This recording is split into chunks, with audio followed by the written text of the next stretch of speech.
All right, awesome. So this is a little Unity beginner's walkthrough. And if you're watching this recording and you have any questions later on, feel free to DM me, and I can get you set up. Yeah. So Ramiro asked what our itinerary is, which is a really good question. So I was going to walk you through the Unity basics first, which is like downloading Unity, the Unity hub, creating a new project, and like render pipelines. And then I was going to move on to an FPS microgame, which is 3D, as well as a 2D microgame. So you kind of get the feel of what each of those look like. And then finally, I was going to do, starting with just an empty scene with nothing in it. And then we're going to like get you up to speed with like putting a player in, making a character controller, making sure your physics are like okay to start with, and like putting in prefab assets, like either ones that you've made or that you've downloaded from the Unity store. And then I figure the next time we do this, I'll go more into like more complex stuff. But for the most part, that was kind of what I had planned today. And if we don't get to it, that's probably fine. But I definitely intend to hit like the very basics if you have like no idea what Unity is and you want to get started. So I'll go ahead and start with that. I just Googled download Unity, and you can pretty much click on this first link here. Also, let me know if you can't see my screen. I am streaming on Discord. And so if you want to follow along that way, yeah, so I hit download Unity. Oops, I'm blocking a script. There you go. So you're going to want to download. So you're going to want to download. Oh, really? Did they not have? Okay, individual, yeah. Okay, so you're going to look for student or personal. The version doesn't really matter. The point is that unless you don't earn, so there's some sort of cap. I think it's if you earn 100K in the last 12 months. Yeah, 100K. Yeah. So as long as you basically don't make a crap load of money on any of your games, you can use Unity for free. After that point, I don't know. I don't make that much money, so I don't know. But so yeah, you're gonna want to start with either of these. It doesn't really matter which one. And also, I encourage you to make a Unity account at the Unity website, because when you go to the asset store, you'll already have an account set up, and you'll be able to download stuff for free. And it's just very easy. It's very easy to do. You don't have to download all of your, like some stuff, like project stuff, you do have to download off of the Unity asset store, but some things you don't have. This is really good to bookmark as well when you're making your game. So yeah, you can get like all sorts of stuff, 3D, 2D, add-ons, audio. There's so much stuff, VFX, like there's so much stuff. I don't really have any recommendations. I guess just browse like the free tabs. That's kind of how I did it when I was first making stuff. Just be mindful of the permissions. Like, if they say like, hey, you can use this, but you have to credit it in your game, like make sure you take note of that, because if you don't and you like forget and you end up releasing something with like really old assets on it, you can get slapped with a bill like way later on after your development is done. So just be like mindful, like make sure that you check, even if it's free, like make sure you have to credit if they want you to. But there's just like so much stuff to play around with. But before we do that, so presumably you would download Unity. It takes forever. It's a really big package. Unity is kind of bloated these days. So it'll take you a while, but that's okay. I'm gonna load up a FPS microgame. Actually, no, I'm not. I probably shouldn't have done that. I probably should walk you through the Unity hub first. Yeah, I'm gonna walk you through the Unity hub first. Okay, so you have projects here. This is the pane where all of your projects will show up. So I have a bunch in here, but you probably won't have any when you first start out. The next tab that's important is the installs tab. This is also going to be populated with all the versions of Unity that you're downloading. Right now, the most current version is 2021 3.0F1 LTS. And this is actually really good. LTS means long-term support. So that means that this version of Unity is not only the newest, as far as I'm aware, but it also has like long-term support. So it'll be supported well down the line versus like any of these builds, which are like the most current build, or formerly were the most current build, but they may not have like long-term support. So example, if you build something in Unity 2021 to 19 F1, and then like 5 years later you decide to update the project to something like this, maybe it's like a later LTS version, there may be some errors. So just be aware of that. LTS, those are pretty good to stick with. Last time I was working with 2023-25 F1 LTS, Unity is updating versions all the time. So if this becomes very, very populated, that's okay. You can, uninstall, add modules, there's a lot of functionality here. I don't have any pre-releases. The Learn tab is also really important when you're first starting out. They actually have a lot of really good resources in here. So I actually do recommend you check out the Learn tab. Set up your first microgame I'm just going to show you the microgame, but if you want to go more into detail with that, like if you haven't touched Unity at all, definitely check this out. They have everything from, like a lot of this is beginner-friendly stuff. So for, you guys are probably mostly all computer science majors, so I don't imagine you would need help with code, but it is good to know like sort of the way that Unity uses C#, because there's multiple different ways to code stuff, and the libraries are pretty big and complicated. So even if you're good at coding, sometimes it's good to check out stuff like this. Unless you're like super familiar with C#, then probably not. You should probably just need the Unity documentation, which I also recommend that you keep bookmarked and like reference back to frequently. Oh yeah, shaders. Shaders are big right now with URP and HDRP. I work with shaders. They're very fun. Shader graph. I don't work with shader code yet, but they're very fun. Anyway, the community tab is pretty good. One of these is going away. I believe it's Unity forums. And I don't think they're going to archive anything. It's either one of these. One of these is going to be deleted like next month. So don't get used to having these, which it sucks. A lot of people don't like it. They may archive it, they may not, but a lot of people do Google like the Unity errors, and these forums are really nice. So I guess just like we'll both just be, I mean, because I do that too. So I mean, like, I don't know. So yeah, the community tab is good, but some of these are going to go away, which sucks. Okay, so we can transition to a microgame. So I loaded up the FPS microgame here. And the reason that I'm starting with a microgame, let me double check that I got everything. Versioning. Oh, one more thing I wanted to actually go over is when you make a project, actually we can do that right now. We can pretend to make a project. So your Unity hub will probably be empty, and you're probably going to get, you're gonna want to create a new project. So the first thing you want to do when you load into the new project screen is you're going to want to check your editor version.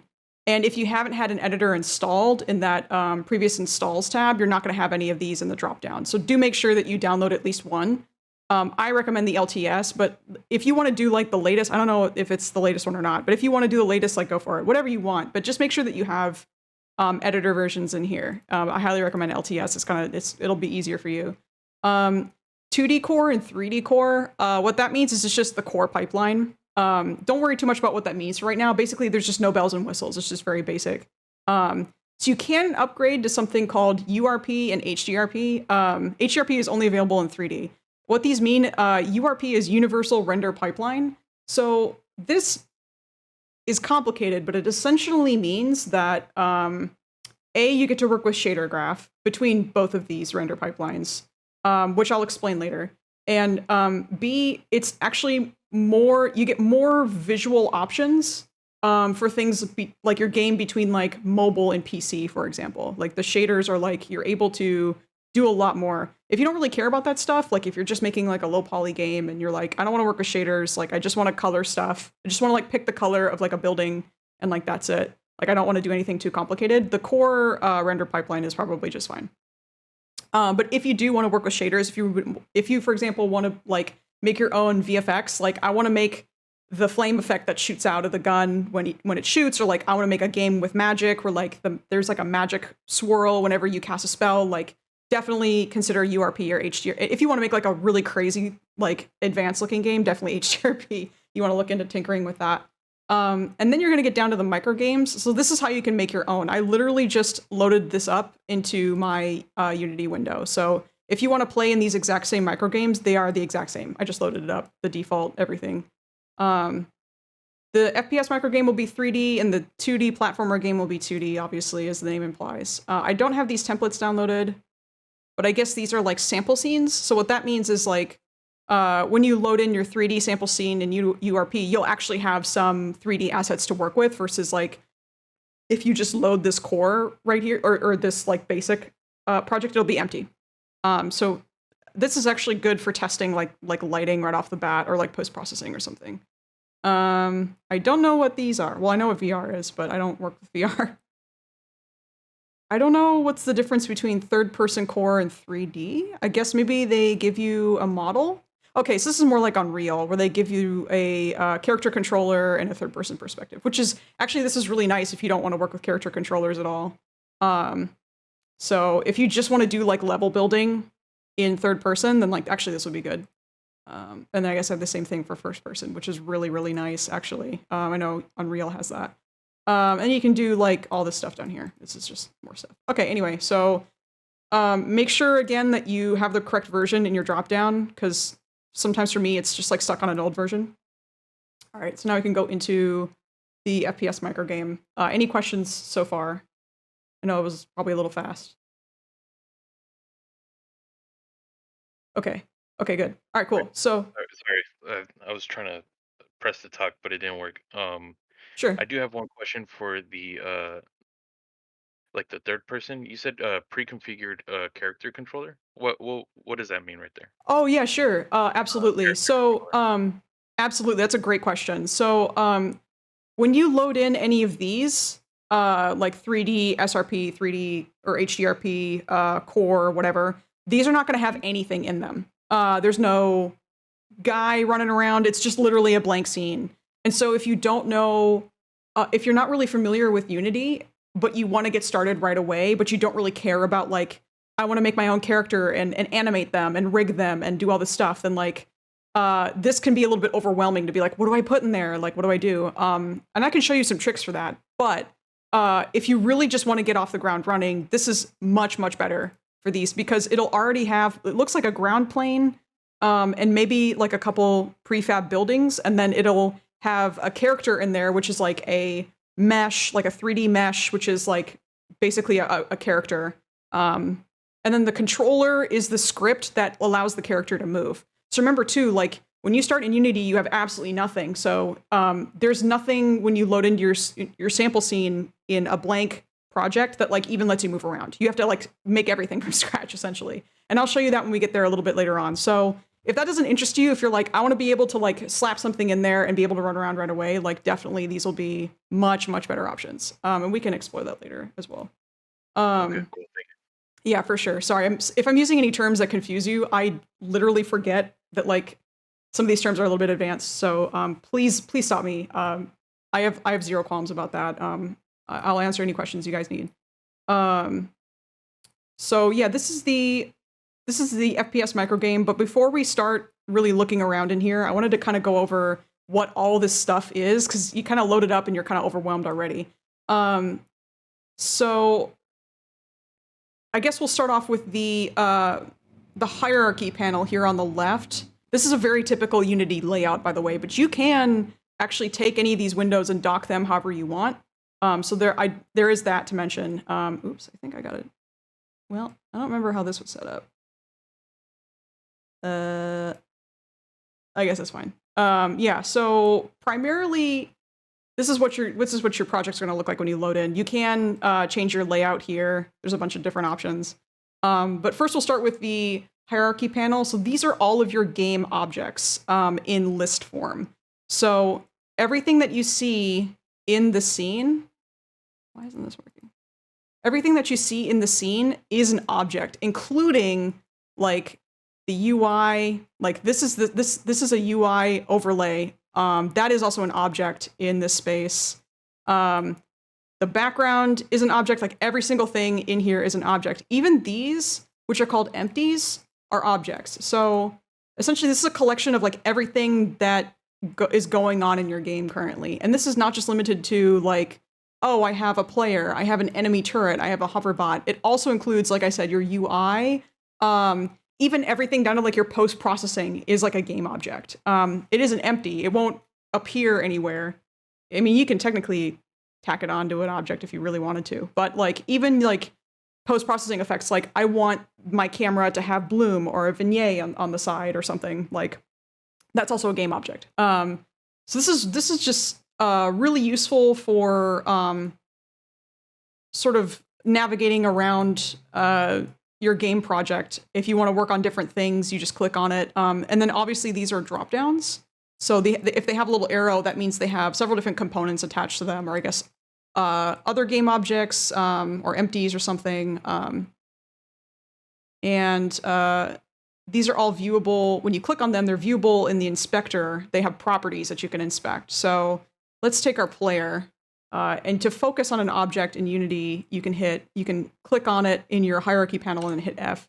So this is our player object. So as you notice, like our player object looks kind of weird. It doesn't really have any like 3D mesh associated with it. It's just like a bunch of like boxes and stuff. And that's because this game is in first person. So there's really no like reason to have anything in front of the camera, like obstructing the view while the camera is going. So that's why it looks like that. It looks kind of weird. Also, these are like particle effects. This is post-processing. This is an audio. So the player has a bunch of stuff on it. And that's okay. So, oh yeah, also to navigate around this scene. By the way, the scene is not actually what you see in the game. This is the game view. So this is what you see as the developer in the scene. You can kind of like fly around and wander around. The game view is going to be here. And actually, when you hit play on your game, you're going to want to be in this. It's going to, I think, auto jump to this window. But this is what you actually see in the game versus what you see in the scene. So you'll notice that like the UI elements are not present because as a game object, they look like this. They're like this big window. I don't know why Unity does it that way. They just do. So as far as widgets go and stuff like that, in the scene panel, you have like this hand, and it allows you to click and drag to like kind of move the camera, like the scene camera around, which is basically your view. You can also press down your middle mouse button, your scroll wheel, and you can move around that way. And that's gonna move according to like XYZ, I guess. If you want to like rotate around, you'll click and hold right click. And you'll see this eye icon come up. So either you use left click to move around or the middle mouse button, and that's going to be the XYZ axis, and this is going to be like rotating your camera around, the scene camera, your point of view, basically. This is, yeah, we can do this. So I don't know if we have any objects to resize. Yeah, we can do this. So this is the move tool, and it's very straightforward. The axes you can see. Okay, don't do that. Where's the? I don't know if it's showing up. Orientation? There you go. I don't know why it's down there. Can I move this? There you go. Oh, okay. Don't know why that happened. So sort of like in Blender, if you're familiar, these are your axes. So Z-axis is pointing this way, Y-axis is up and down, X-axis is left and right, and so it'll take you some getting used to like maneuver around when you're like maneuvering something in 3D specifically as well. It'll take some getting used to. So if it's kind of awkward at first, like don't worry about it. But yeah, this is pretty straightforward. It's just wherever the arrow is pointing, it'll move when you click and drag. Pretty simple. And you'll notice too, like, you'll see the outline of the mesh, like go through the mesh of the wall, and that's actually really useful. It highlights it in orange, so you can see if you have overlapping meshes, which is totally fine. It's just like, you don't always want that in some instances. Okay, and then rotate tool is just rotating. Very simple. If you hit Control Z, by the way, it will undo any action you did. So if you're like, oh crap, I didn't want it to look like that, you can just Control Z, just like in Microsoft Word or something. Scale tool, same thing, but with scale. So if you want to resize it, you know, all that stuff. Very simple. The rect tool is kind of more for 2D, but I guess you can use it in 3D. It will resize on the, what is it? The Z and the, oh lord. And the Y-axis only. It won't do the X-axis. So if you want to resize it in 2D, I guess you could do that. That's totally fine. The transform tool is everything in one. It's a little bit clunky. But if you prefer to work this way, then that's cool. So those are those. Okay, yeah, so you have hierarchy. Let's see. Yeah, walkthrough of hierarchy, empty to organize. Yeah, so let's see. I'm trying to think what's the best order to go in. And you can, by the way, you can use this tool for any like game object with mesh, with the transform and the rotate and everything. So there's that. Let's see. Okay, so back to the hierarchy panel here on the left. Yeah, so these are called empty game objects. When you see these like, almost like titles. I don't really know how to describe them, but what these are really, really good for, what I really like about the micro games is they show a really good way to organize your hierarchy. You'll see when we do our own empty 3D scene that when you start to, like a good example is like, let me grab this hoverbot. So let's say I want to like duplicate this guy. Let's say I want like 5 of these guys in the scene. So you just like, okay, I'm just going to duplicate it and then move them over. To duplicate, you would hover over a prefab. So like the whole thing, you probably wouldn't want to, you'd want the whole thing, right? Because it has all these components attached to it. So you'd hit the prefab box that it occupies, and you hit Control D. And remember, Control D will overlap it exactly where it is. So you also click and drag after you do Control D. So let's just say I want to make a bunch of these dudes. You'll see really quickly like enemy hoverbot 1, 2, 3, 4. Like once you do this like hundreds of times, and you will, like sometimes you'll be making hundreds of stuff, and it's, it gets a little bit ridiculous. The problem is that they're just all hanging out in your hierarchy view, and the more complex your game gets, the more that you will have absolutely no idea where anything is, especially if you don't, if you're like me and you don't bother to name all these different names. So what you can do instead is you can organize things, and you can make it a little bit easier on yourself down the line. Also, like consider if you're going to be making a game and then your buddy is like, hey dude, like I want to help you make this game. And you're like, oh, cool.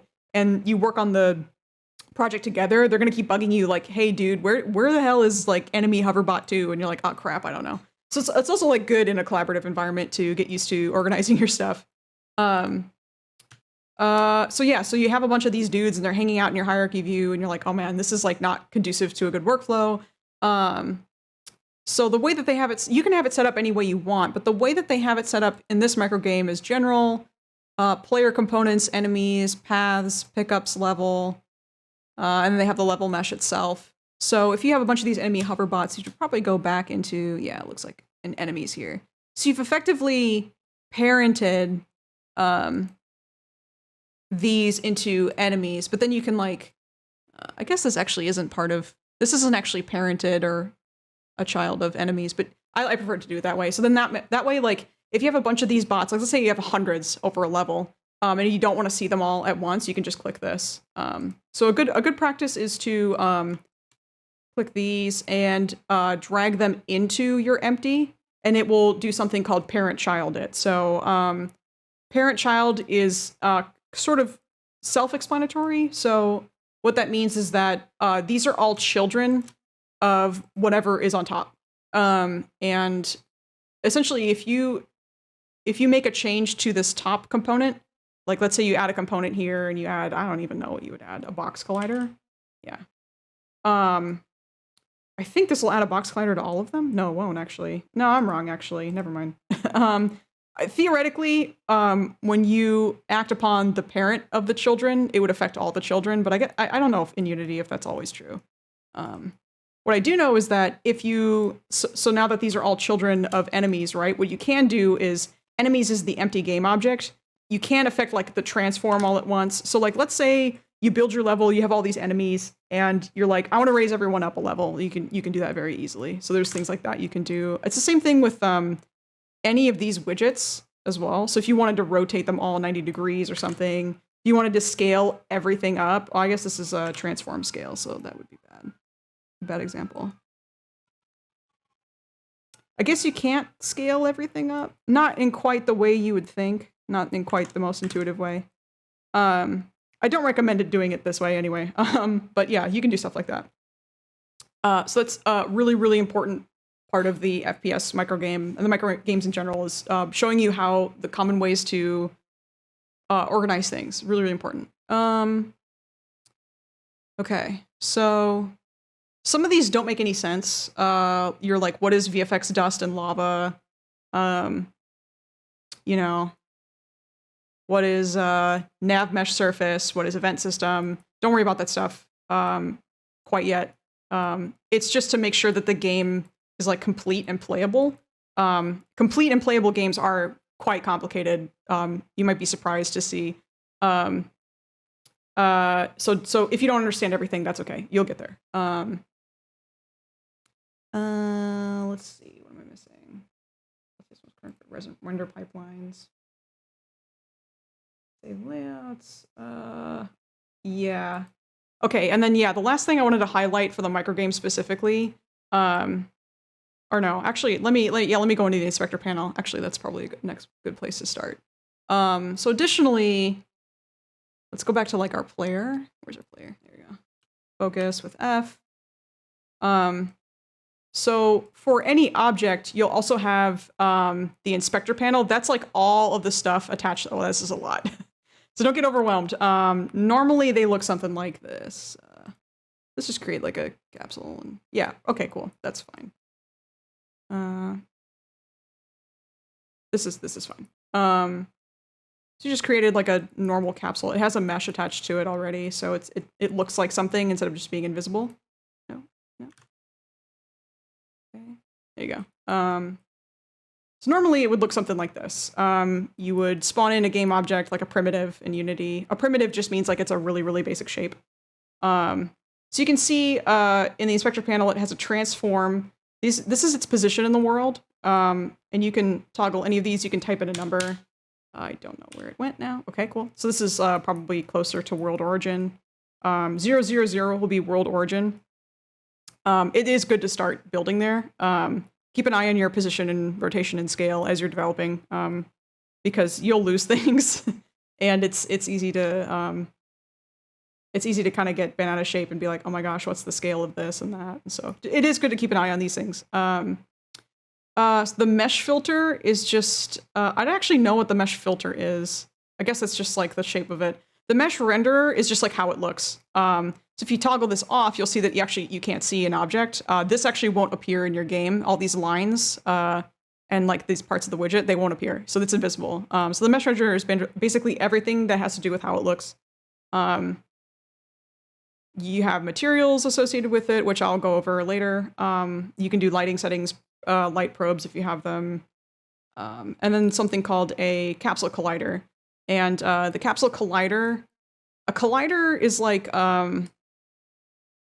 it's like for your object, it's to interact with other objects. So the most common way that a capsule collider is used, or like any collider on anything, like a box collider, a capsule collider, sphere collider, is going to be like walking on the ground, bumping into stuff. That's going to allow you to basically not phase through a mesh or a material or anything. So a good example is like if I turned off this capsule collider and I hit play, this capsule would just fall through the ground, and then just down here, he would just fall forever. Because the collider will collide with the ground collider on the floor, which does it have a collider? Do you have a collider? I'm sure it has a collider somewhere. I don't know where it is at the moment. I didn't make this. I'm sure it does have a collider on it, but basically the collider on the capsule collides with the collider on the floor, and that tells Unity like, hey, don't let it fall through.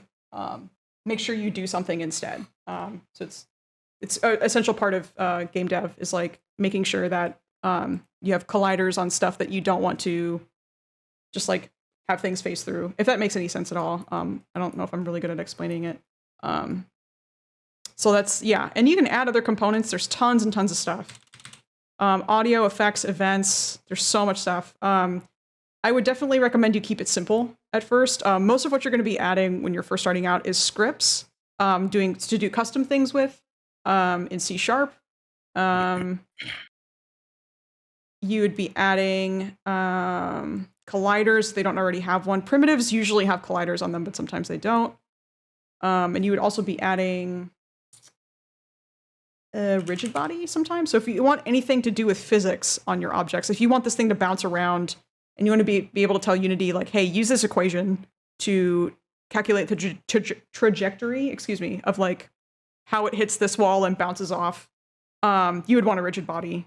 Yeah, so you already have properties exposed in the expector, like mass, drag. These are just all physics components. Later on, you can see that you can actually access these in script and you can do stuff with them. So it's really useful.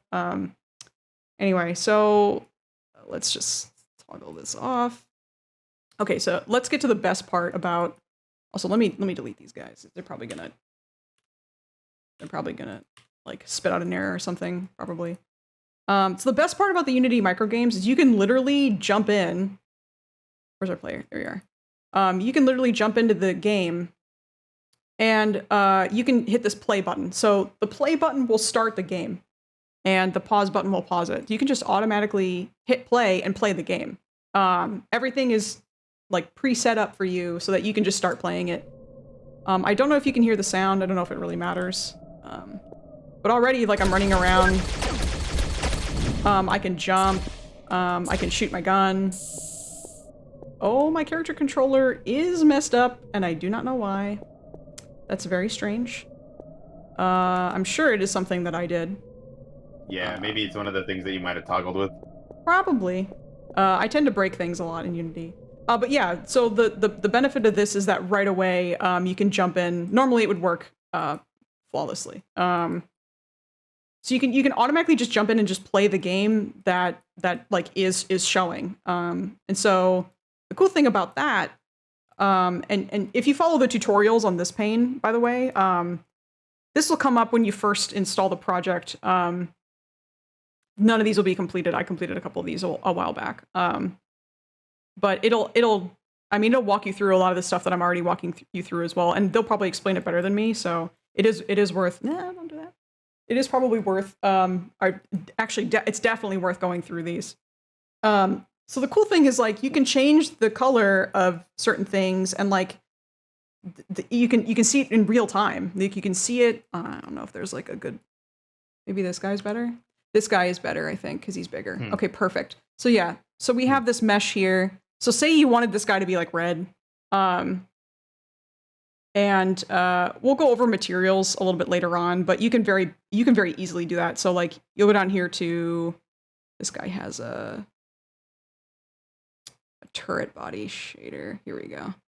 So yeah, let's say, yeah, you wanted him to be like a different color. You would just scroll down to, I know that these are different shaders, but ideally you would only have like one shader on these when you're first starting out, right? So you can change the base color here. So if you want him to be more red, you can do that. You could, he doesn't have a mission on him, but you can change the color there. What else can you do?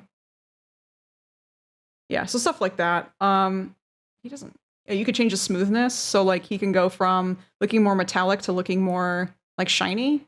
The shader isn't, it's sort of like a weak property on the shader, but you can already start tweaking like right away stuff that's already in the map, changing the color of stuff. You can be like, oh, what does this do? And you'll notice that like shadows are more detailed here, but like here it's got like more of a shiny finish, which is what smoothness is. You can change this to albedo alpha. Just kidding. Maybe it won't like that. Yeah, maybe it doesn't like that. It is a metallic shader, so never mind. But yeah, you can start messing around right away with all this stuff, and it will still work if you hit play. Hopefully I can make my way back there with how I ruined the character controller. You'll see that he's red when you play it. Okay, I can go forward. All right, see you later. And you'll go and see, like, yeah, this guy's red. And, you know, that's really cool. That you can start to get immediate feedback. Another thing they have you do in the Unity walkthrough is replace the backgrounds. You're like, man, I really don't like this background. Well, anyway, it'll walk you through it. I don't know the setup of this game because I didn't make any of it, but Question for you. yeah, sure. What's up? For health points and whatnot on the specific character, that would be something that's involved in the asset code, right? Hmm. Do you mean like the UI elements right here? Yeah, but not the visual representation of it. But like, let's say it's 250 health points, and Hmm. obviously it reflects on the UI. How would you change that value? That's a really good question. Like to make it like visible or even just to change it. Yeah, that's a great Like, question. yeah. So, actually, that might be better explained in 2D because what's really weird about hello, okay, there you go. What's really weird about 3D is the way that it's like these are the UI elements and they're in 2D, and then you have the 3D space, which is really tiny down here. It's a little bit hard to visualize in 3D. So if you want to wait until we're about to go over to the 2D microgame, it might make a lot more sense there. And I'll be able to Sounds better good. navigate it as well because I don't know how.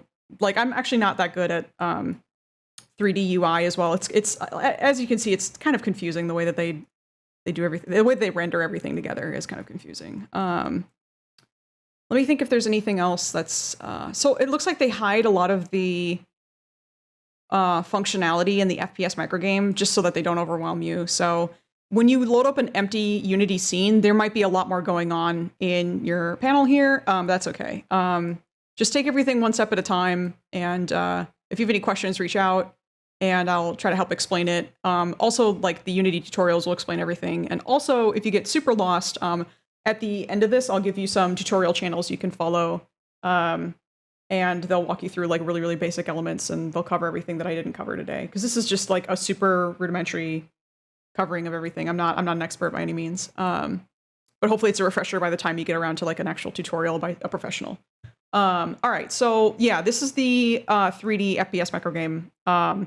Everything that you guys had a question on, by the way, which is how to change a color, how to swap out the asset even, like you could even swap out this mesh for something else. Like maybe I don't want it to look like that. Maybe I want it to look like this low poly thing I downloaded on the internet. They'll actually walk you through that. And they like, I don't know how this is set up, so that's better explained by them. And also there's a lot of stuff going on, like VFX and everything. I don't know how to get rid of that. Okay, so let's go to the next one. I don't want to save anything. Where's my Unity hub?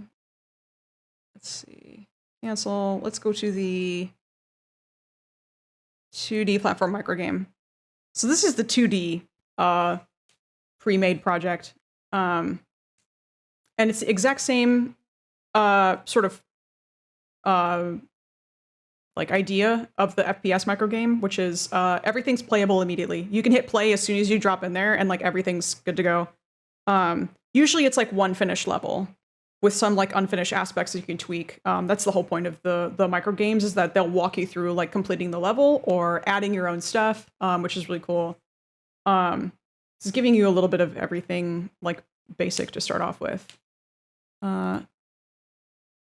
I should have asked this at the very beginning when you were Sure. doing the tutorial. No But problem. what is the recommended hard drive capacity or space that you would need for developing like simple games in Unity? That's Like a for using super good the question. Yeah, like if you're using the pre-builts as an example. that's a super good question. You're looking at a couple gigs per, like, especially for the 2D, like, or the micro games, you're looking at like maybe a couple gigs to start off. I don't know exactly how many. You do want a fair bit of hard drive space. Now it is, I mean, like, you don't need a crap ton. Like, I don't think you need to go out and buy anything, probably. Probably what's already on your hard drive will suffice. But that being said, I would, that's a really good question. I would probably go for like one project, like at least maybe 10 gigs, depending on how far you're getting in your development. That's the thing, is like some of these projects can get huge.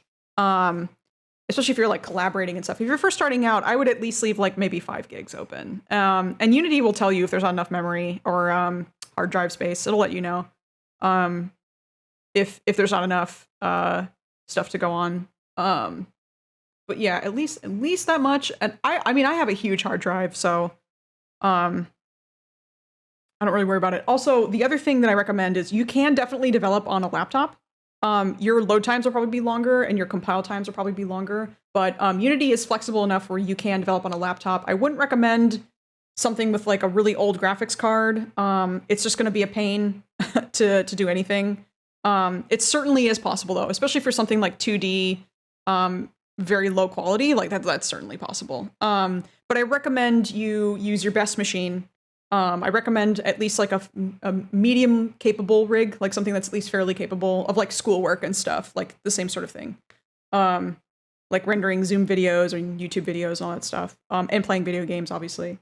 Yeah, hopefully that answers your question. So Yeah, that does.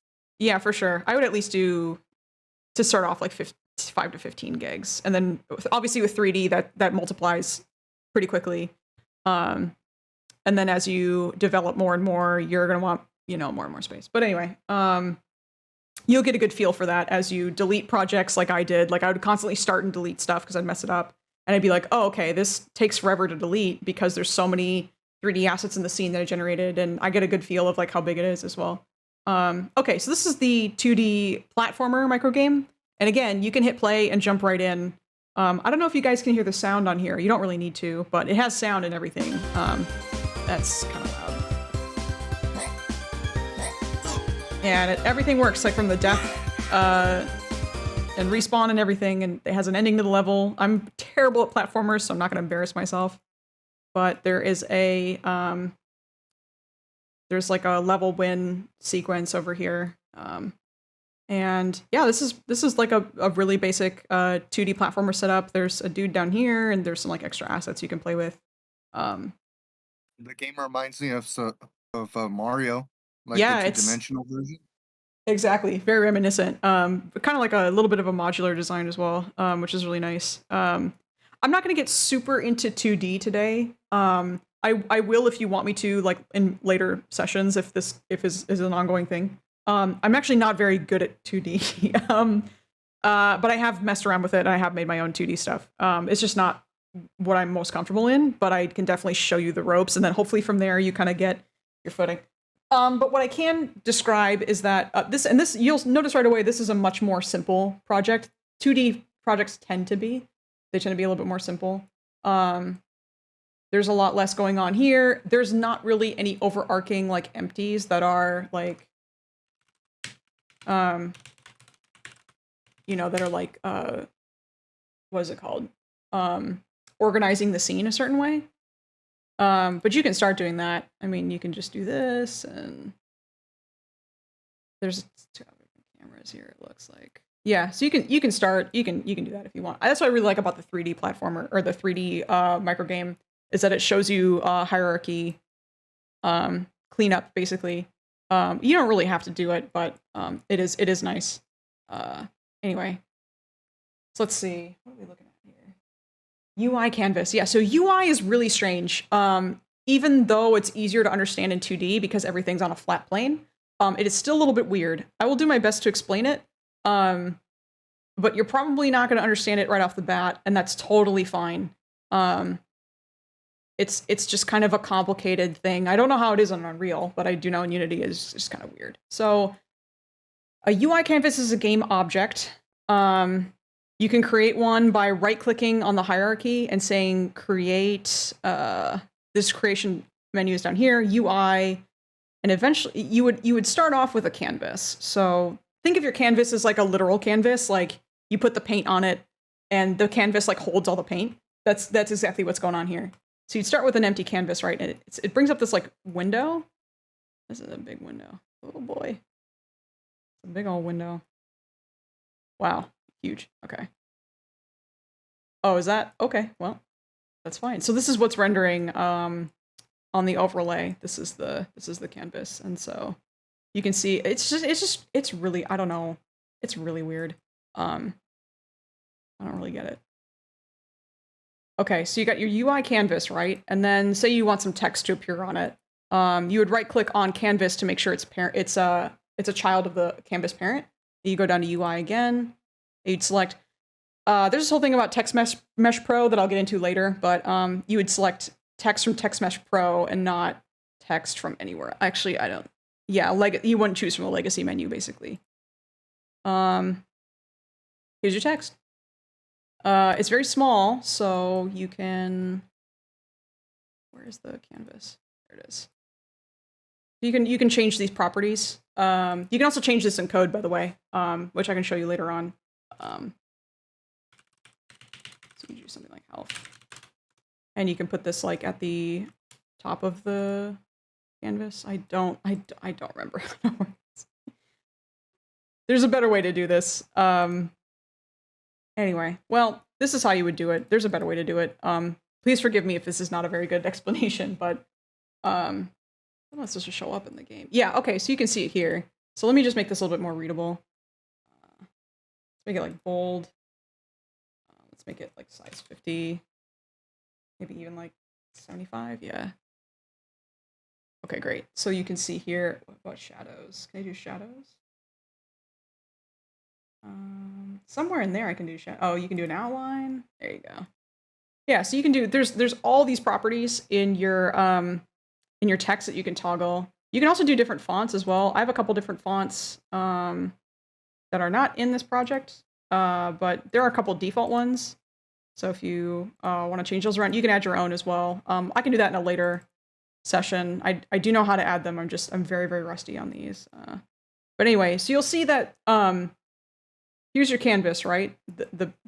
So what's the canvas that's like this box is going to exactly mirror what's on your screen in the game. So if you want health to be on the top left, or like maybe towards the middle, like that's going to be exactly, maybe this will be easier to visualize. So as I move this around, you'll see it will exactly overlay whatever you're doing on the screen. So as your character is moving, the word health will stay right there. It won't move. So that's kind of why UI is done this way, is because it's rendered on a completely different part than your game screen, because they want you to be able to like work on all of these text things and like event sort of event processing and everything without having to worry about interacting with anything in your background and clicking and dragging something you wouldn't want to. So that's kind of why these are set up this way. You can also make, I mean, UI is very flexible. You can make image. So like literally like, okay, here's an image. I'd say, for example, you wanted to, for some reason, make that an asteroid or like a donut or something. And so, yeah, you can just render an image like that right on top of your, I'd recommend that you rename it when you do, but you can put donut. But yeah, you can just, you know, this is now a UI element, so it's just on the UI, and you can like animate it, you can make noises, like all this stuff, and that's mostly toggleable through code and also some game components. But like it's a really flexible system. It's just really weird to get used to at first. So if you get confused, like don't worry. I'm still confused. I'm working with UI right now, and I get confused all the time. So the other thing you have to consider, this is just an aside. Unity has made a lot of big changes in the last like year to 2 years. They have gotten rid of a lot of legacy systems and brought in a lot of like newer functionality, and it doesn't really tell you. So like a good example is like Text Mesh Pro, TMP, is the new way to render text on the screen. It's a lot more flexible than the old legacy systems, but sometimes you'll be watching a tutorial from say 2017, and they won't tell you that they're working with the legacy system because that was just the system back then, and things won't work. Like you'll be referencing things in script, and that's using an old library, for example. So just be aware of that like there are, and I'll try to cover them as much as possible. I just don't want to confuse you, but you have to be aware of certain things. Like this is Text Mesh Pro, so when you get confused and you want to check the documentation, make sure you check the Text Mesh Pro documentation, not the Unity text documentation. So it sucks that it's so convoluted, but ultimately, once you get used to it, it is a lot more flexible. So there is that specifically for text on the UI. What else can we do? You can do a button, and the button will have an event list, I guess. So on click, you can have it do certain things. So for example, if I make I've been doing this recently. So you create an empty game object called like event manager. And let's say, and this is going to hold all of your event programming. And then say you generate a script. Okay. Can I do like a C# script maybe? No, that's not what I wanted. Here we go.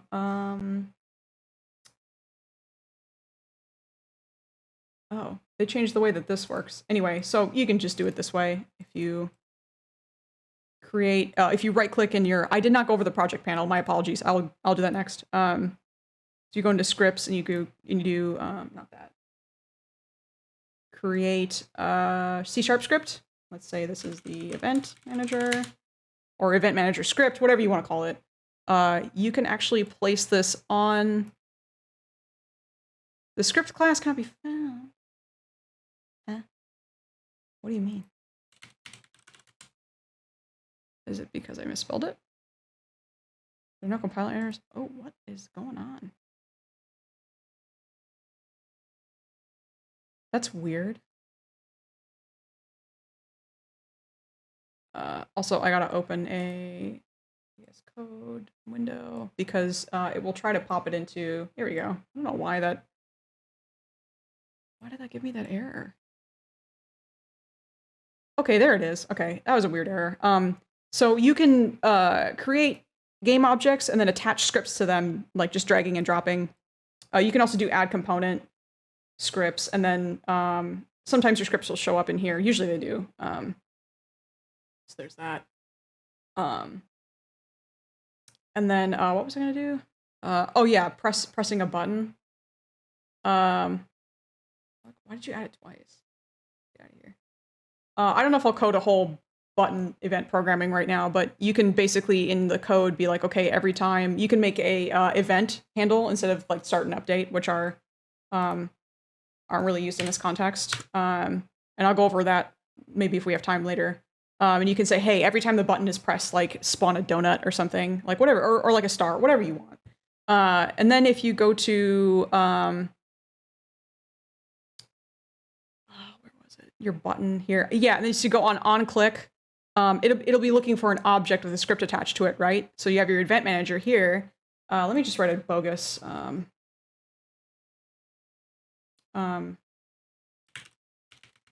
public void push button. Debug.log. Button was pressed. This will just print off to the console. Hopefully. I didn't mess up any of that syntax. Every time you work within a script, save it, and then go back to Unity, it will compile it. Sometimes it takes a while if your script is big, so also be aware of that. It will kind of hang for a bit while it's compiling the script. And if you have any errors in your script, it won't let you load the game if you are trying to use your script in your game. You'll probably see that at one point if I screw up. Okay, so you have your button here. So your button is looking for an event manager or like some sort of game object here. And then your game object has a script attached to it, right? And the script, if you remember, has this public void push button. And just pretend that there's something meaningful here. What you can do is you can tell Unity, hey, every time like someone clicks on the button, do this thing. And so you'll go to your game object name, which is the event manager. It'll have some of these in there, which are just default for any game object, I guess. But we'll also see our function that we made here called push button. And so you can tell Unity, like, hey, this code that I wrote in here, make it happen every time we click the button. So that's called event programming. And that's very, very common in UI, and it's pretty easy to use. It's a little bit convoluted to set up, but once you get used to it, it's very, very flexible. It's a very versatile, and you'll find that it's you can do a lot with it. I totally forgot, by the way, to go over these two panels down here, but these are the project panel. So your project panel will begin with like sort of like a root folder called assets. And these are just like all the things that you can put into your game. The 2D platform microgame has a bunch of folders already in it, but when you start a blank project, it won't have any of these. So it's kind of up to you how you want to organize everything. I very, very highly recommend you kind of mirror what they do, which is like make a folder for all your audio, make a folder for your prefabs, your character, or your level, sprites, whatever it is. Documentation, prefabs. Definitely make a folder for your scripts because scripts can add up quite a bit when you're doing game dev. Sometimes I write just like a couple lines of code, I throw it in a script, and I just don't want to tack it onto another script. And then you do that so many times in a project that this folder will fill up. So definitely create one for your scripts. I also recommend any materials. Definitely make, and you can create a folder, by the way, by right-clicking in this assets panel, create, and going to the top, it's unfolder. If you make any materials, which are mostly a 3D thing, can you make materials in 2D? I think you can, right? Yeah, you can make materials in 2D. Materials are kind of like how things look. So like assigning something a color or like a property like metallic or smooth or shiny or something. That's how the mat works. But definitely create folders for scripts. Any prefabs that you have that, like, say you're bringing in something that you downloaded from the internet. Like I downloaded like a bunch of ships. I want to make like a space shooter. Definitely put them in a folder called prefabs. Scripts. If you're running in between scenes, which we'll go over later, definitely put them in a different folder. Any render pipeline settings that you have, definitely put them in a different folder. So yeah, so just be as organized as you want to be, but I definitely recommend being on the more organized side rather than the less organized side. It will help you out. You don't have to go crazy like this, but definitely have folders for sure.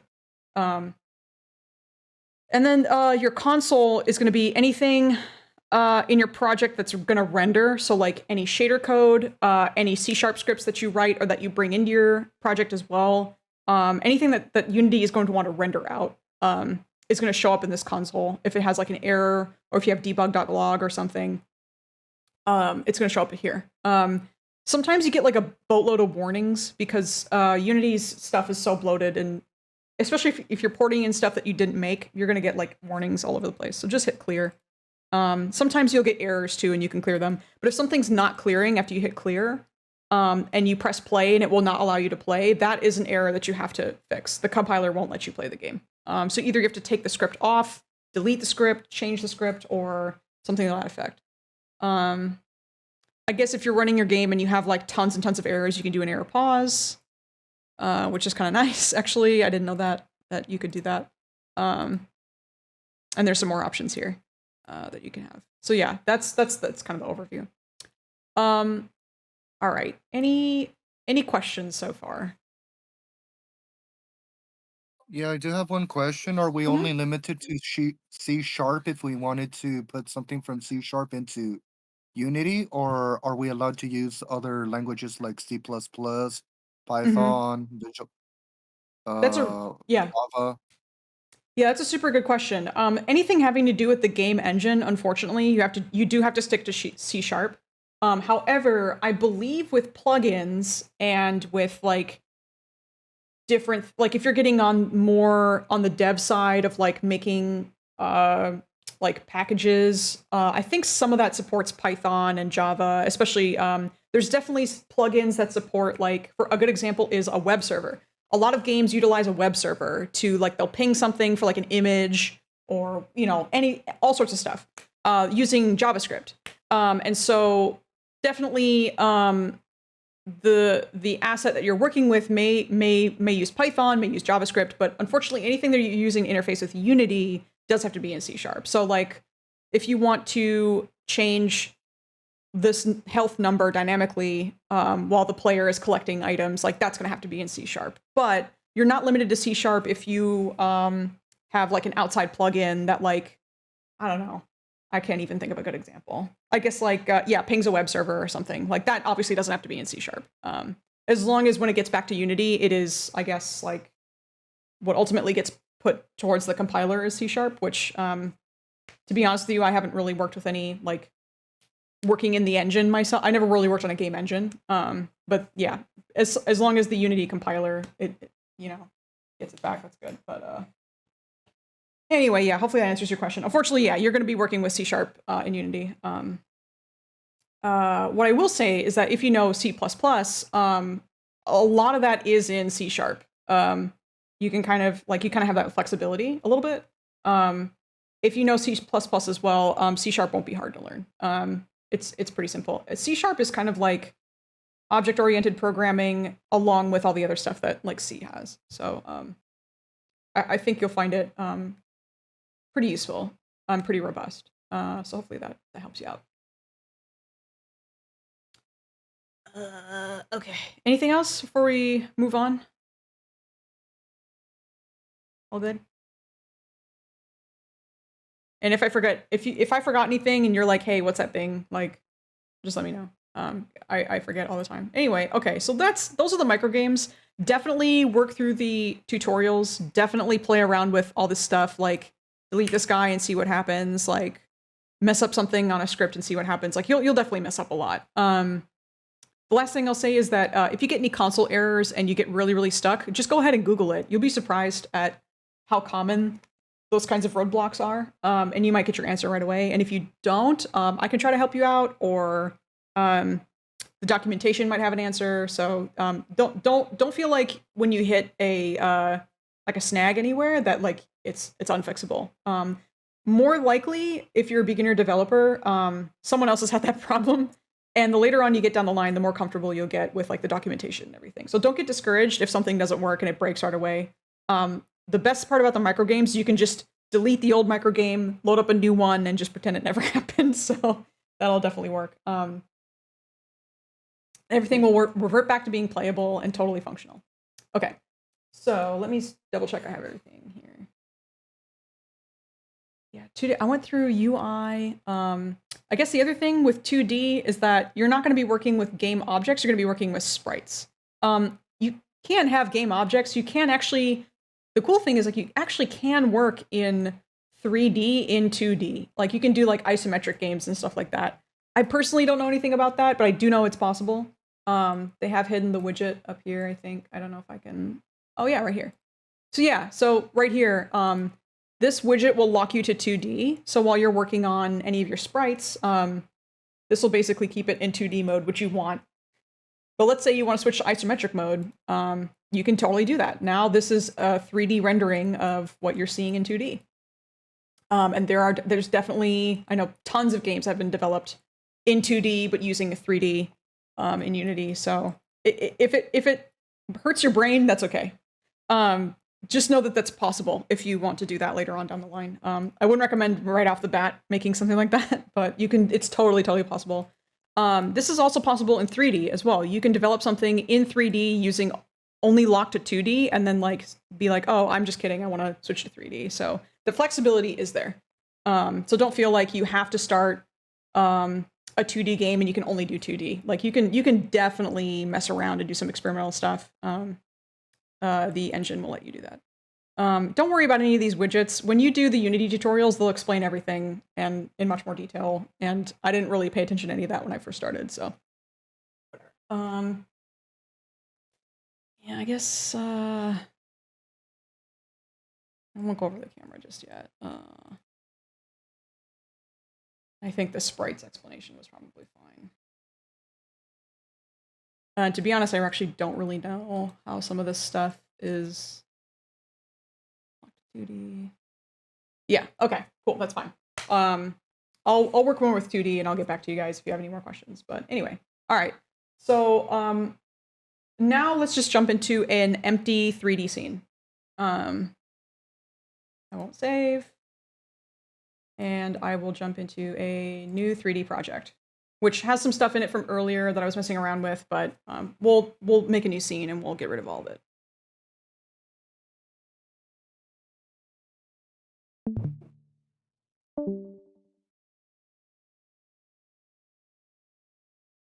I wonder if they might have just disconnected or something. That's fine.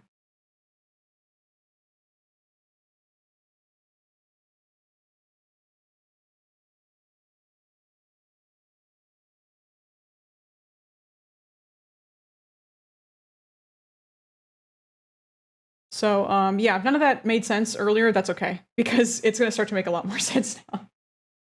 So if you're confused, don't worry about it. I was too when I first started. hopefully once we start to like work with an empty scene, it'll make a lot more sense, because there's not going to be a lot of like overcomplicated elements in the way. Alrighty. Let's just make a new scene. Yeah, there you go. I already made one. All right, cool.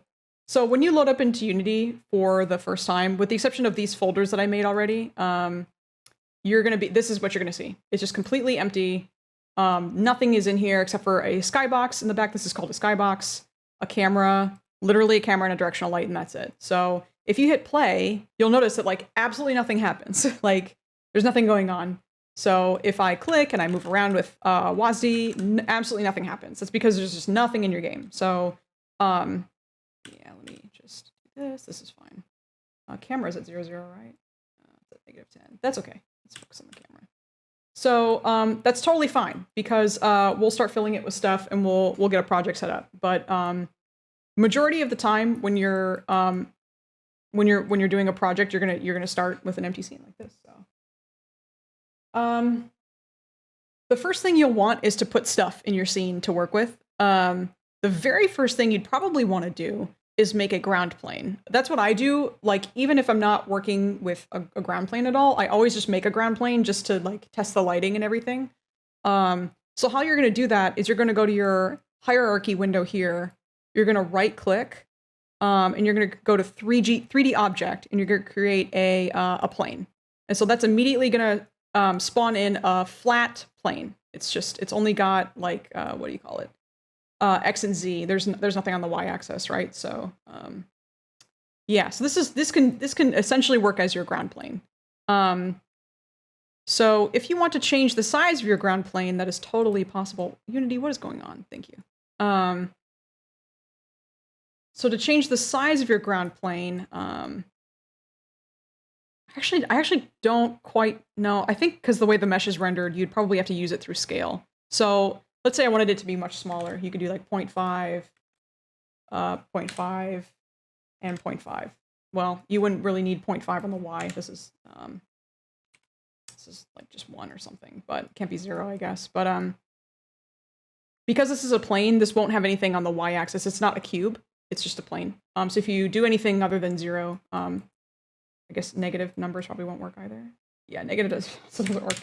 So it's good to just leave this at 1. But you can resize using the scale tool here. And so I use the scale on the inspector because it's easier to keep track of like how many units it is. I believe a unit is a meter. I'm really not sure. It's something along those lines. Because I think Blender is the same way. Or say if you want something like 50 meters wide and long, you can pretty much do whatever you want. But yeah, so you would pretty much start with a ground plane, and it's just got a really basic white mesh on it, actually material on it. And you can change the size using here. You can also change the position. You can't really see it when it's like that big. Size it back down. You can drag it, move it around, however you want. Whatever you desire. So I'm going to reset it back at 0 at world origin, which is 0, 0, 0. We're going to go over here. The next thing you're probably going to want to do on your plane is to add a, I think it's a box collider. I would say you could use a box collider. Definitely, oh, there's a mesh collider on there. Never mind. Don't do that. Maybe not do that. Let's see if the mesh collider works later. But yeah, you'll want some sort of a collider on there. If the mesh collider doesn't work, we'll add a box collider. But that's to make sure, again, that, remember from earlier, if you don't have colliders that are colliding with each other, then if you spawn like a character or a capsule or something, it'll fall through the mesh. So you want to make sure the collider's there so that when something presses, like when something's on the plane, it'll stay on there. So it'll act like a proper ground. So let's say you hate that it's just like, it's white. I don't want it to be white. I want it to be red. Okay, cool. So the next step for changing the way something is, the way that it looks in Unity is assigning it what's called a material. You can kind of think of a material as like a wrapping paper around the object. It's going to change the way that the mesh, which is like the way that it looks, appears. So I already made one earlier, but we'll make a new one. So to make a new material, I recommend you make a materials folder in your assets root folder. So you just right click in the project pane. You're going to go to create. And I know there's a lot of options. You'll get used to it though. And then go to material. And let's just name this ground material. And we'll copy like what's over here eventually. Okay, so this is the ground material. And nothing happens initially because this is just generating like a basic shader for it. And basically what that means is that it's just like a really, really basic like white. It's just like white color, and it just looks like it normally does.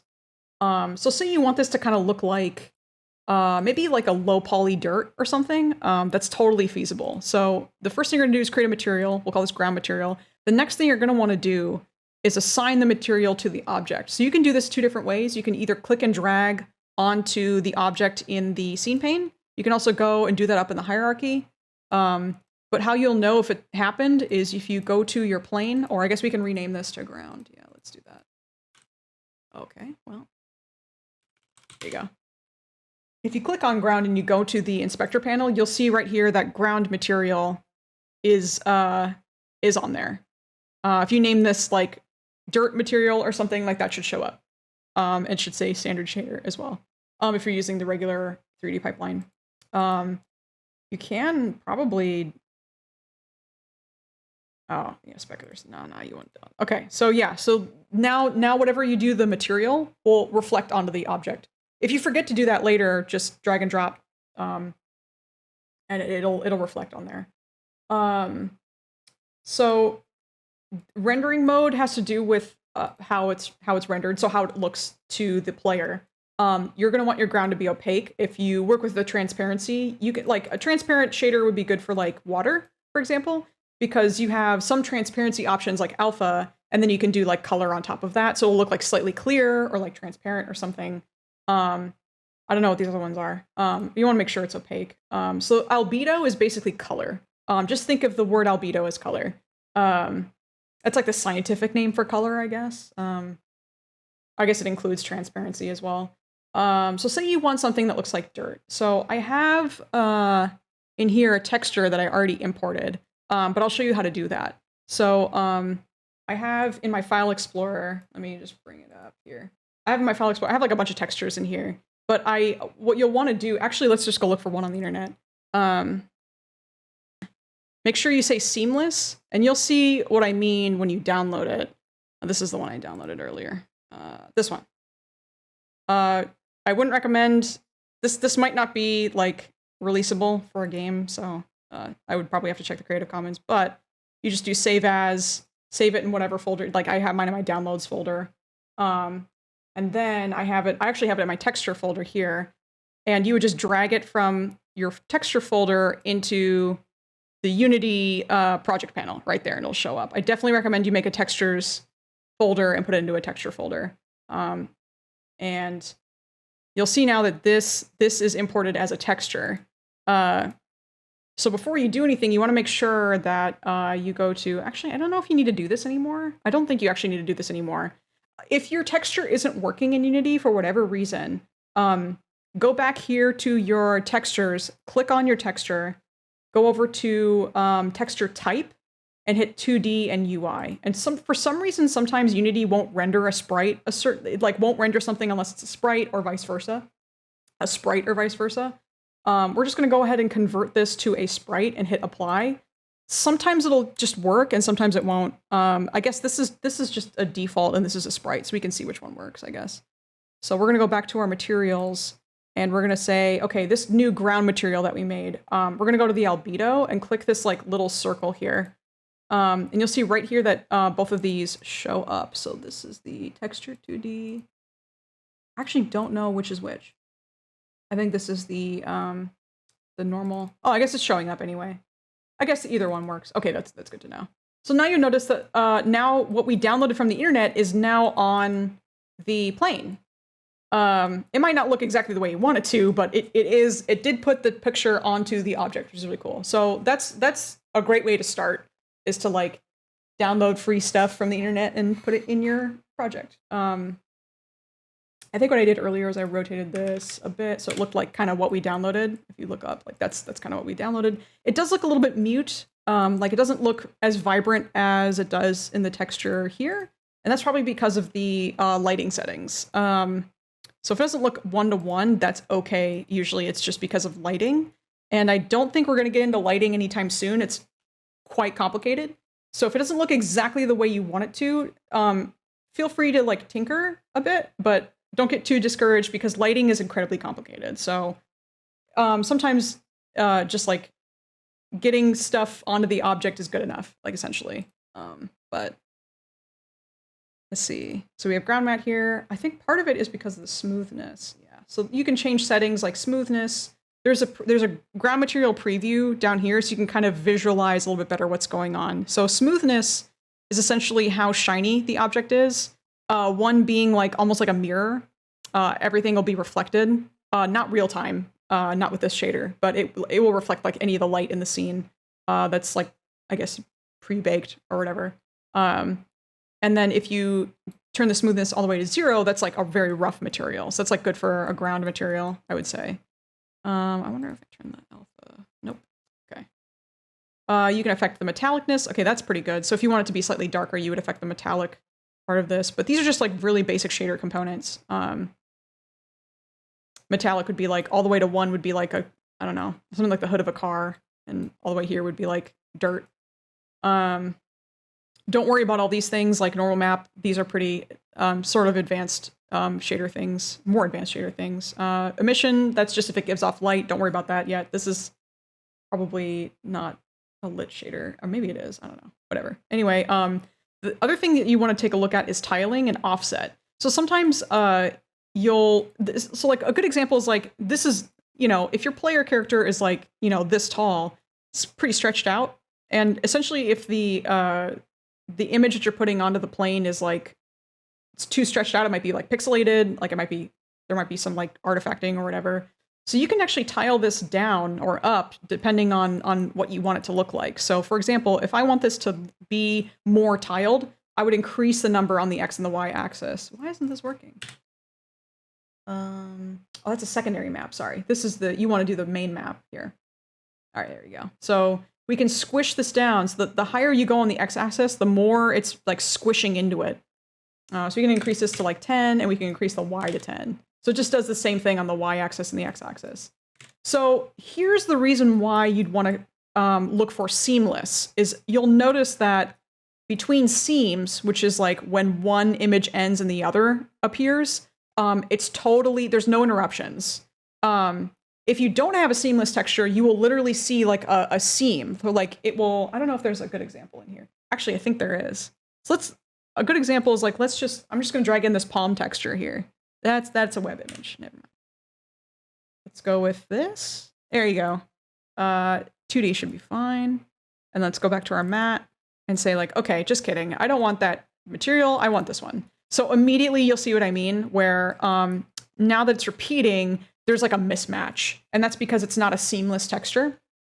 And it's not that big of a deal, honestly, but your player will probably notice it from this angle. So it's little details like that. Definitely important to remember when you're texturing, just starting out. Seamless textures are kind of the way to go because you can scale them however you want to fit your object that it's on without this like gross looking seam on there. If you want the seam on there, like if you want like a really wonky look, like some people make games like that where they just look really wonky, like totally go for it. No shame in that. But in case you don't want that, there's this object. There's this this workflow. All right, so I'll go back and change the albedo to the stylized dirt, and then I'll go back to being seamless. And we can change that metallic actually to be darker. Probably looks a little bit better. Cool. All right. So yeah, that's your ground plane. That's the way that it works. That's the way that it looks. It has this texture on it. You can also just do, like, I think if I delete this, yes, if you want to get rid of that, you can highlight the, like I'll put it back in there. You can highlight the box that the little tiny box that the texture is in and hit delete and it'll get rid of it. So let's say you just want the ground to be like red. Well, that's fine too. You can do this. You can just do the color picker by clicking inside the color. And this is just like a regular color wheel. You can do hex values if you're into that stuff. I have a palette in here. And like, say you want to import a palette. I can show you how to do that later. But you know, all sorts of stuff. So let's say you want it to be like dark red. No problem. There you go. Very easy. But yeah, just as a reminder, all of that is from the material and the material is assigned to the object. So you can either find that here in the materials folder, or you can click on ground and go to ground material, and you can do the shader properties here. So that's like a really, really basic rundown of like spawning in an object and like putting a texture on it or a color. And by the way, you can do the same exact thing in the Unity microgames. Same exact thing. So you can make your own material for like a robot, for example. Just a really basic shader and say like, hey, I want the robot to be made out of dirt or whatever, or rock or something. Like, yeah, you can make it the rock red. You could totally do that. All of that is, whatever you want. Yeah, so that's basic object creation and making it look a certain way. There are ways to affect like the ground, making it look like kind of raised up, or like maybe like wet with rain or other things like that. If you're interested in that stuff, like in shaders, I can totally show you. It's actually not that complicated, but that's for another video. But that is totally possible. Sky's really the limit with Unity, to be fair. Okay, let's look at our notes here. Choosing a render pipeline. I'm not going to get into render pipelines in this video. If you guys are interested in URP or HDRP, let me know.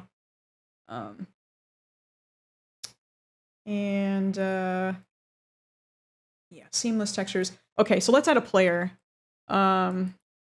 So what I do when I add a player to start off with is I just add a capsule. And then later, if I want to add in like a character or like something I downloaded from the internet, you can just swap out. You can swap out the stuff. Let's make a capsule. Capsule's pretty common. I'm gonna make the capsule at world origin. There you go. And then I'm gonna raise it up 1, because I think the capsule has a height of, well, it has a height of 1, but yeah. So it's just sort of sitting on the plane here. It has a capsule collider already, so that's good. So hopefully when we hit play, it won't go through the plane. Let's double check. Nope, it's good. So to demonstrate, let's say we didn't have a collider on here and we hit play. It should fall through the mesh. Oh, that's interesting. Maybe the mesh collider here. Maybe this isn't a thing anymore. Okay, well, all right. Maybe this is not a thing. Okay, usually if you don't have a collider on there, it'll fall through, but I guess Unity is smart enough now to be like, maybe you didn't want that. But yeah, just still make sure that you have colliders on, because it'll guarantee that like when you have an object that you want other objects to collide with, that'll work as intended. Okay, so we have our, I'm gonna actually make this plane slightly bigger so we can run around on it. Let's scale this up to like 25, I think should be fine. Yeah, ooh, that looks really stretched out and gross, but that's totally fine, no problem. You can always change it later. Okay, so we have our capsule here. We can make a material for it as well. So create material, player material. We can make our player look like, do I have any interesting textures? I probably have pizza. Yeah, I have pizza in here, totally. All right, let's make our player look like pizza. Because I'm a big fan of like weird games. I don't know how you guys feel, but player mat, albedo channel, plug in that pizza. Oh, okay. So this is a good example, right? So you're like, okay, I plugged in the pizza and it should show up on the capsule, right? Remember that you have to either click and drag it to the capsule or up here to the game object. Either way will work. You can also click and drag the material onto you can have it be a big pizza plane as well. So we can just, everything is pizza themed. But again, make sure that you're assigning the material to the object itself. So now we have a pizza capsule. This is not a seamless texture, so it looks really gross. You'll notice that it kind of follows the UVs to, yeah, like there's like a seam here. So it looks real bad, but if I did seamless pizza texture, it probably wouldn't look like that, but whatever, it doesn't matter. You can mess with like, oh, okay. Oh, also, okay, because this is really important. So because this player material is assigned to both the ground and the player, notice that when I change a slider, it's reflected on both the player and the ground. So remember that if you have a material on 2 different objects, to reflect on both of them in interesting ways sometimes, when you have like some different shapes interacting with each other. Sometimes it's intentional. Sometimes you want that to happen, and sometimes you don't. So just double check that you don't have like an overlapping material where you don't want it. Like say you don't want the ground to do the same thing that your capsule does. You want to make sure to go to the object, and if you don't want that shader on there, you can just hit I actually don't know how you unassign a material in Unity. Probably just make a new one and slap it on there, because I don't think you can have 2 on there at once, not to my knowledge. Maybe you can, I don't know. Anyway, you would do something like that. So yeah, so because I changed this slider, you can see it reflected on the capsule and the ground. Now we're working with pizza things, which is funny. All right, what we got? Capsule player and camera. Okay. So you'll notice that we made a, let's just change where's our camera? Another cool thing is when you select your camera, you'll see the main camera view right here on the view part, which is nice. So let's just line this up with our player. Maybe like a little bit behind our player. Where is this facing? There you go. So let's say we want our player to be in our view. It's like third person, I guess. You could change it to first person just by like probably nudging this forward a bit. Okay, so this is what's in our main camera view. You notice that you hit play and still nothing should happen because we haven't assigned anything to anything. Yeah, I'm moving around, I'm clicking. Nothing is happening, but the camera's in the correct position, so that's good. Let me just dock the game view over here so we kind of see what's going on. So the first thing you're going to want to do when you're moving around like in a 3D space is you're going to want to create a character controller script, which is, I don't know if they have one built in now. They do. I don't know if this works. Maybe this will work. I don't think it does. Let's see if it works. Because I don't think it's taking input. No, doesn't work. Okay, so the character controller is doing some stuff, but it's not really taking input from the player. Like if you press WASD, go in these directions. If you click the mouse, go and do this. That's up to you as a developer. So I have here, where is it? I have a character controller that I wrote. I didn't write it. I kind of cobbled it together from different things. We'll go into scripts. It's actually already in here, but so primarily starting off, what you're going to want to do is you're going to want to either write your own, which I won't walk you through because it's actually kind of complicated, and I'll show you mine. They're actually it takes a while to sort of fine tune, especially if you want to like run and jump and sprint and all this stuff. Like you actually have to do a lot of like calculations. But I'll show you a little bit of my player controller and what it does. But you can get these for free, and I can link you guys to one after this session is done. So don't freak out. But yeah, the character controllers are a little bit more complicated than you would think. Let me bring mine up on the VS Code. Yeah, so here's one that I kind of cobbled together from a couple different tutorials actually. I've kind of perfected it to my movement style that I really like, but you'll notice right away that you're taking in tons of variables. I'm assuming that everyone's had coding experience, so I'm not really going to go into the nuances of the code. But with the exception of like some of the stuff that's just pertains to Unity and Unity's version of C#.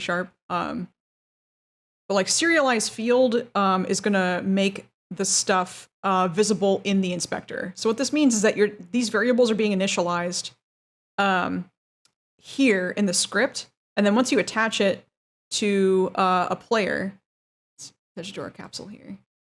You'll notice that once you scroll down to the script component here, all of these that have serialized field before them are visible and toggleable in the inspector. Even as you're playing the game, you can toggle these.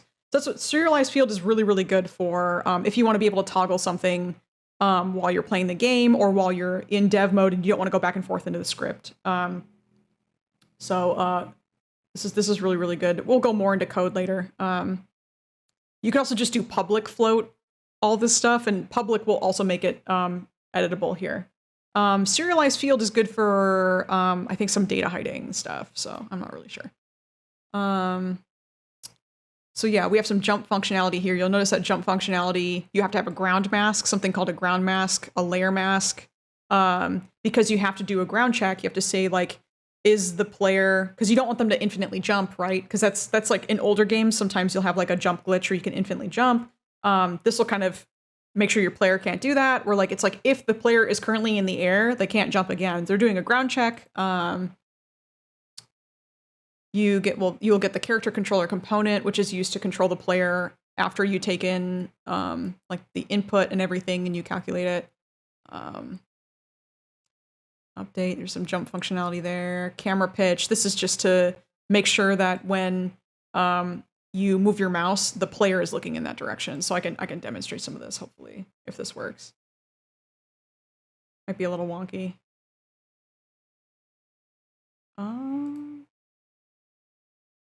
Uh-oh, Unity?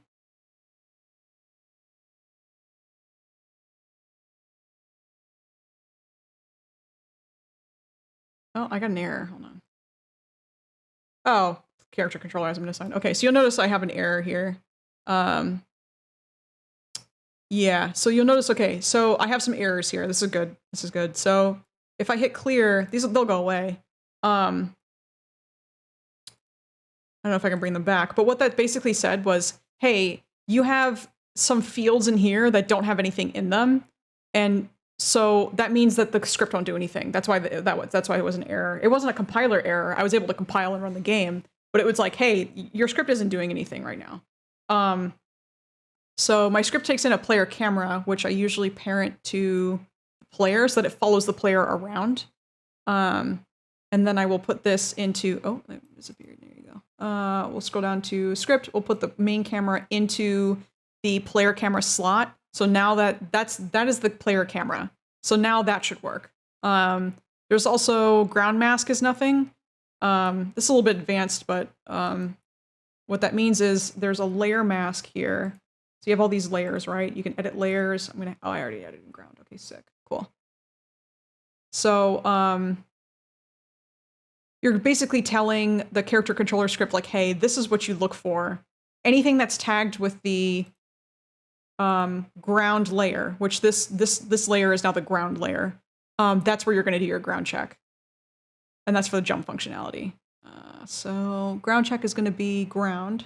It's going to check the ground for like a collider, essentially, or yeah, I think a collider. And the ground mask are going to change to ground. That's a little bit advanced, so don't worry if you get confused. So now it should be. Now it should work.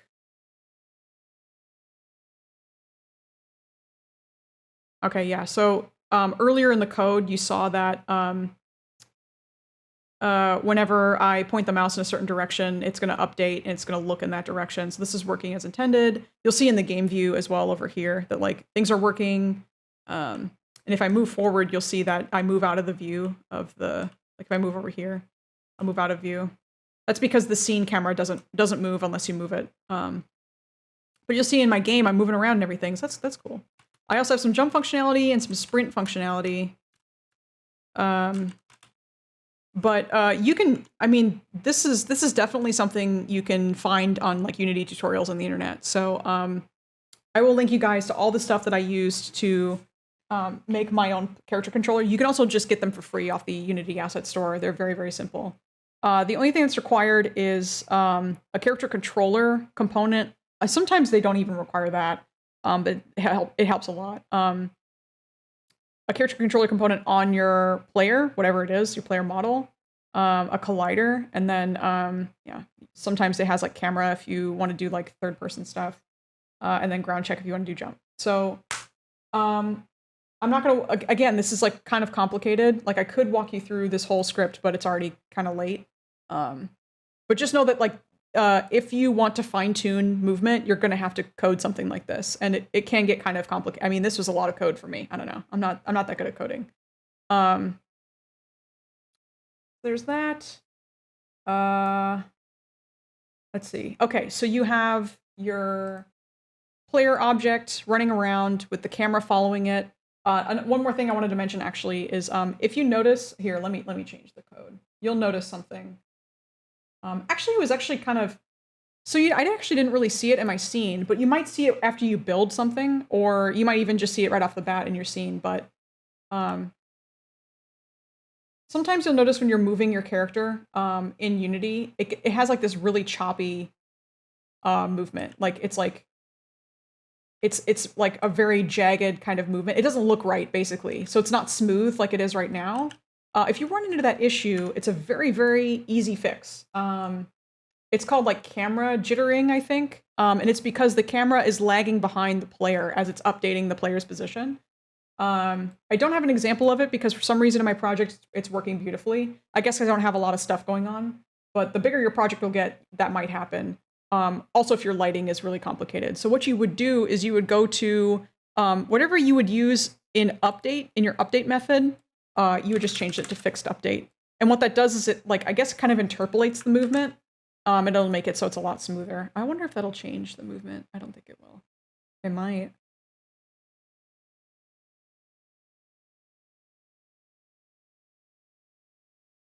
It might do something wonky. Let's see. No, it's still good. Yeah, it's good. Anyway, if you run into that issue, try changing update to fixed update. Because you will be working with update for most like simple character controllers. Anyway, okay, let's see. So you have a ground plane and you got a guy moving around. That's very exciting. That's very cool.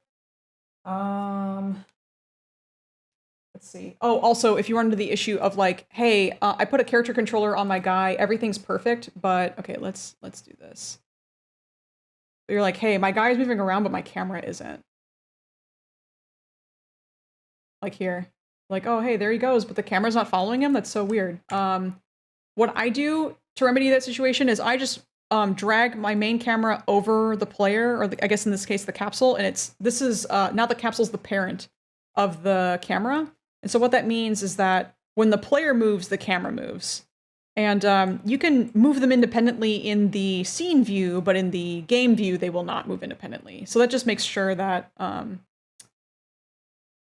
yeah, see, yeah, so if you move the capsule in game view, it will move both of them, but if you just wanted to move the camera, you would do it this way. You would select just the camera. So that's how that relationship works. Okay, there's that. Movement and collision, camera parenting, yep, fix update, yep. Okay, so let's say you're finally ready to start level designing and you're like, I don't want to make anything in Blender, I just want to put some stuff in there. Totally cool. I have downloaded, I'll show you guys the website actually. The website is Godsend. If you like low poly, by the way, this is the way to go.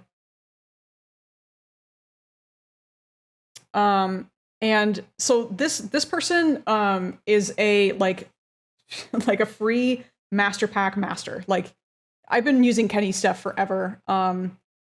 It's just incredibly clean, polished looking like low poly stuff. They do 2D, they do 3D, audio and UI, I guess they also do. And all of this is free and all of it is free to use and you don't have to credit Kenny. So that's like the best part is that you can just slap this in your project and call it your own, which is really, really cool. And remember in Unity, you can change the color of anything you want. So it's really, really nice for like beginner developers because you don't even have to credit it. It's just like, these are your assets now, which is really, really cool. Just don't say that you made them, obviously. Don't try to resell them, but very, very fun. He's got all sorts of stuff like nature kit, animated characters, platformer, survival city, isometric stuff, blast, like literally anything you can think of. And they also have a Patreon as well. You get all assets in one bundle for $20 if that interests you, whatever. So I recommend you filter by whatever genre you're going for and just take a look at whatever I think they have mostly 2D assets, looks like. Yeah, they don't have many 3D stuff, but their 3D packs are huge. So there is that. I've already downloaded some stuff. How you would add that is in my downloads folder. I have here the zip files. I unzipped them and I have like the platformer kit here. You would go to the let me scroll down. You would go to the models folder. Important to note that Unity works with primarily 2 different object types. I think DAE is also supported, but I have not worked with that, so I don't really know what that is, to be honest. But Unity works with primarily two different object types, FBX and OBJ. So when you download something from the internet, if you want to put it into Unity, make sure it is either of these formats, and it should work. OBJ is more of like a generic 3D format, and FBX I think has a little bit more stuff. I don't really know, but either or should be totally fine. So let's just use FBX because I'm used to that with Blender. And yeah, I have all of them in here. I just dragged in the whole damn folder actually earlier. I just went models and I just threw them all in here. So all of the same models that are in this folder are currently in the project right now. So platformer kit. So these are all prefabs. So that means that they are ready to throw in the game. They already have, I think they already even have colliders. I think. So literally all you do is you just drag and drop. You drag and drop into the scene. You can drag and drop into the hierarchy. I think it's kind of nice to drag and drop into the scene because it will lock it to the 2D plane, and it's a lot easier to visualize. So you can do something like this, and you can literally just start doing whatever. Like, so I can scale this wide. I can scale this up, maybe like this, whatever you want, but you can already start messing with it.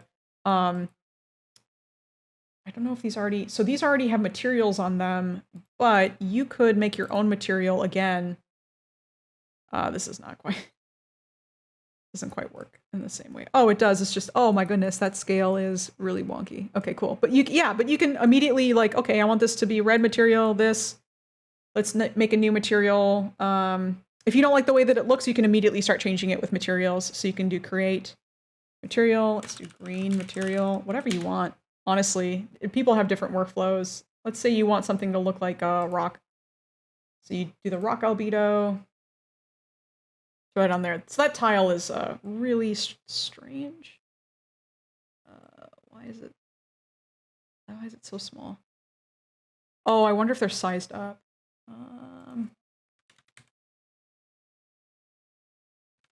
This is so weird. Oh, maybe that's too small. Maybe 0.1.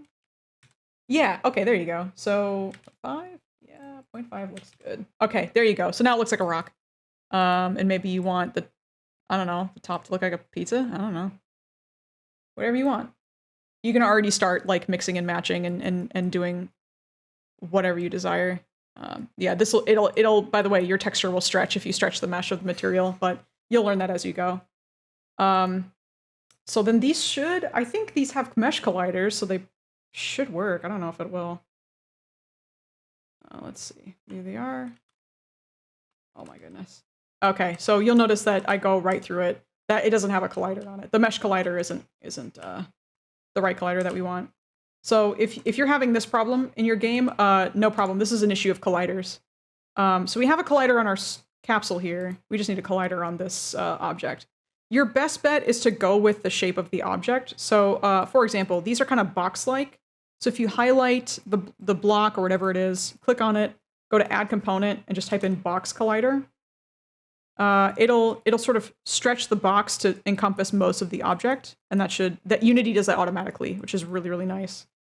If you add a sphere collider, it's gonna be a little bit, it's just gonna be a little bit wonky. Like you're gonna be standing on top of the sphere.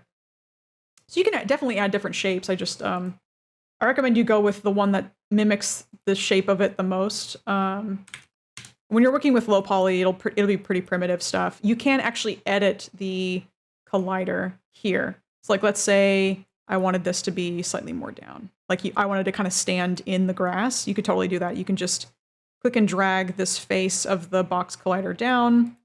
Same thing with here. Maybe you want it to be like slightly more in. That's totally fine, no problem.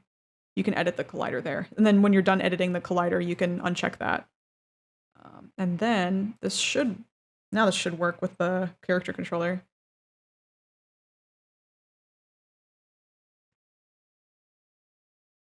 Yeah, okay, so now you notice I stand on it. That's because the sphere collider on our character is now interacting with the box collider on the object. So everything is, oh, okay, well, physics is hard. Yeah, I'm not able to jump any higher than that. My character controller is definitely not perfect. It's mostly for, oh yeah, it's actually laggy. It's mostly for like exploration type games, so it's not going to be anything. If you're making a platformer character controller, like it's going to be definitely a labor of love for sure. Yeah, there's something going on with the physics calculations. Anyway, yeah, in a perfect world, I'd be jumping over these and it would look really cool. But yeah, so that's essentially, I don't know if I'm forgetting anything. Let's see. Changing color shader from default. Yeah, essentially that's sort of the very basics of Unity. This is a really good place to start making your own character, or I guess just like a cube. I often spawn in a cube, and I put whatever I want on it. And you can just start level designing. So you can go back to your prefabs, and you can make all sorts of stuff, whatever you want. Oh, no, didn't want that. No, don't do that. And you can immediately start, like, where's the widget? There you go. You can start scaling this stuff and be like, I want this to be really big and up taller and all this. And you just start control duplicating, you know, whatever you want. Just start designing your level. Sky's the limit. And yeah, that's a really good place to start. Next time I can go into more stuff like collecting coins, or I don't know. If you're working in 3D, get at me and I'll help you out. But it can get really complicated. This is a really good starting point. I know I've been talking for a while. Any questions? So far, no. This has been a really good breakdown of what really good to get started. Also, I can't get over a lot of the things you've just done, which I'm cranking up on. But yeah, no, this is solid. Like For sure. ultimately, it just depends on us, on how far we're willing to go into the resources and try to experiment with. Like I think the gist of it for me is just fiddle with it until it breaks, and if it breaks, you can always Yeah. undo it. Exactly. Yeah, that's how I did a lot of my early projects. Was I'll link you guys some tutorials to follow. I definitely recommend following tutorials starting out, because it's very easy to be like, I'm going to generate all this stuff, and then you'll watch tutorials, and you know, maybe you've been doing that for like a couple weeks, and all the tutorials are like, oh, that's the worst way to do it. Let's do it this way, and you're like, oh, this took me 3 minutes, where before it took me like 3 hours. You know, so some of this stuff is to get you kind of off on that track and to get you creating some things, but yeah, for the most part, you will want to. I reference tutorials still all the time. I've only been working with Unity maybe 6 months to a year, so like obviously there's still a lot to learn. But I'm still looking at tutorials all the time, and it's a really great way to know what the best practice is, because definitely there's easier ways to do things and harder ways to do things. Let's see. So I can show you some more examples if you want. I'm gonna stop the recording for now.